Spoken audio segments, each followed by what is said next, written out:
Yes, welcome back, Paul. Yeah, so the scholarship component, and that was an amazing story of that young man that you spoke about. You scout him out at 13, and now he's able to give back to his community. I think that is marvelous, and hopefully, COVID doesn't stop him this year, December, from contributing to his community in Jamaica. That's so nice. Now, I know Yes. earlier you had sent me a video looking for a laptop for Yes. two youths or two of your candidates out of the Cavalier Club. And one of those candidates is Mario Henry, which is Yes. from Anata Bay, St. Mary.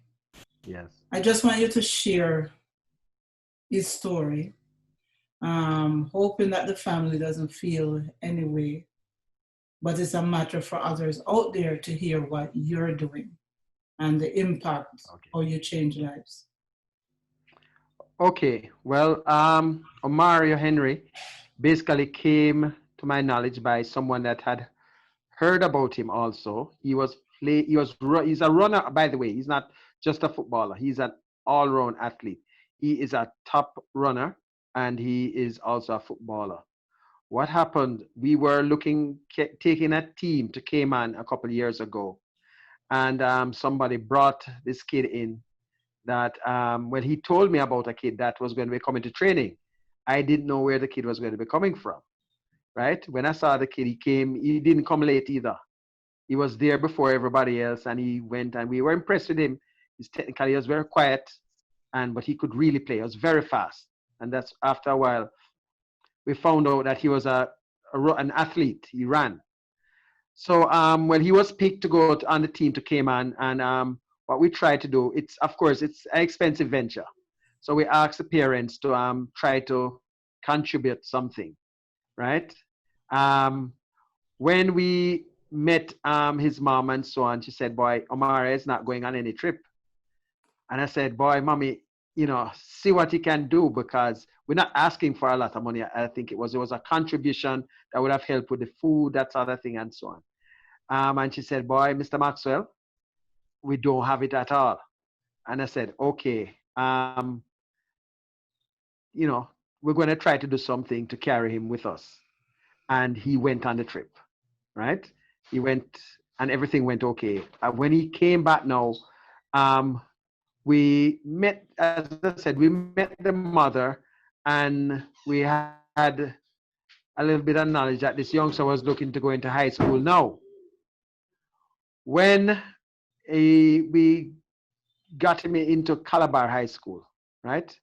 And that's where he's at now. He got in basically off of two sports, tracks and football, right? So basically, this youngster has his ability to run and play football has already gotten him to take an overseas trip, and it has gotten him into a high school.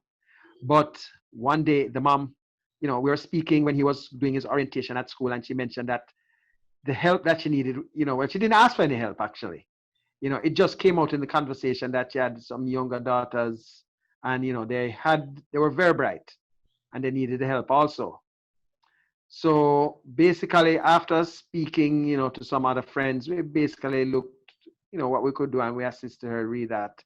And I think all of them actually doing well because she has another son that has also gotten a scholarship at another high school, not through us though, but through he playing football, but somebody else has assisted him. So basically, most of our kids have gotten some sort of help, but it all came out what we could do for through meeting Mario because he is really humble and he is really a trying kid.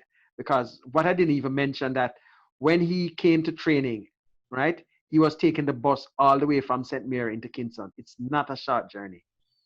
And he made the effort. It's after a while when he normally came to us after and asked, to help him with some bus fare to go over. And we didn't know he was going all the way back to St. Mary. We never knew until sometime after when we were getting ready to look to take him there, and we realized that that's where he was living, you see. And then now when we saw everything. You know, it reached everybody that was involved, and we saw what we could do for him.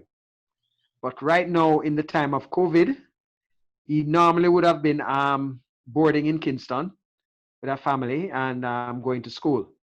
But right now, the problem is now he especially he's all the way in St. Mary. The internet connection is not too bad, but he doesn't. A device, he has almost no form of device. He has a little phone. The screen is extremely small that he has to be trying to get see what's happening in the classroom and so on. So we said, hold on, let's try to see what we can do to help him. Because out here, the government has programs that helps some people, but unfortunately, his mom, you know, just isn't in that grouping there. So we see where if we don't do something for him, he's definitely going to probably fall through the cracks because so far, most kids here in Jamaica have been out of school for almost 2 terms, 2 school terms. So those that have no access to any form of device, it's as if they're on the road, literally. And there are so many of them, but we can't help everybody. But we try to help at least some because how we look at it, if we can even help him with a device, his sisters who are also there, it could help them also. You understand? So it's not just that a device is there for one person, but it can also extend to help some other kids. So, you know, this is something that personally, it's 2 of them, but the other one is really in need also. But when you look at that, this kid is, I don't know the distance of Anata Bay, to be honest, from Kingston to right now, right off the top of my head. But you know, it's a very long journey. So it's something that, for me, it's a pet project to help him and also the other youngster, Christopher Ainsworth, who he's in the corporate area here. He's also in a similar situation. But when you look at the amount of miles that Omari is and the whole background of everything, he's very well deserving for some assistance, you know, in that sort of thing. And I'm gonna agree. First of all, I'm from St. Mary myself and Nato Bay, so I know the journey to travel, and it's maybe about 45 minutes to an hour.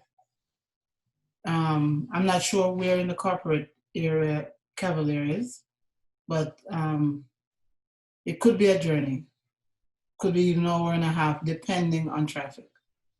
Right. It's okay for him with that journey. Your journey would be by bus in a normal circumstances. For him coming, it's at least an hour and a half. At least an hour and a half. Yeah. Going back, it's an hour and a half. I'm not sure where you are, but I even to Constant Spring Road. Because he has to get another bus once he comes into Kingston, you know, and then that's another, you know, situation. So it's not one bus. So even if you take, if the time that you're talking about here is in the best of circumstances without any traffic, any roadblocks, yes, you can do it in probably close to 45, 50 minutes. But generally, when you're taking a bus that's going to be stopping, that sort of thing, it's not going to take that shorter time. Well, yes, and thanks for sharing that story about the laptop. Because earlier this year when the pandemic hit, a group of us here decided to start up a laptop campaign.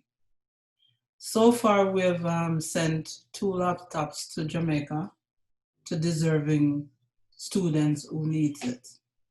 And the next one that would be on the agenda would be for these 2 youngsters out of the Cavalier.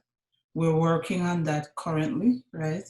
But it's gonna take some time, but we're trying our best to put it together. It's a group of us working together to have that laptop. And, you know, we've always trying to help as much, but we've succeeded with helping 2 already that already gotten laptops and hoping that we can help some more. No, so thanks for sharing that story, Mr. Maxwell. Now, I wanted to touch on the COVID issue and the club and with the social distancing and all this stuff. But I'm going to take another break. And then when we come back, we'll continue on the COVID journey. Be right back.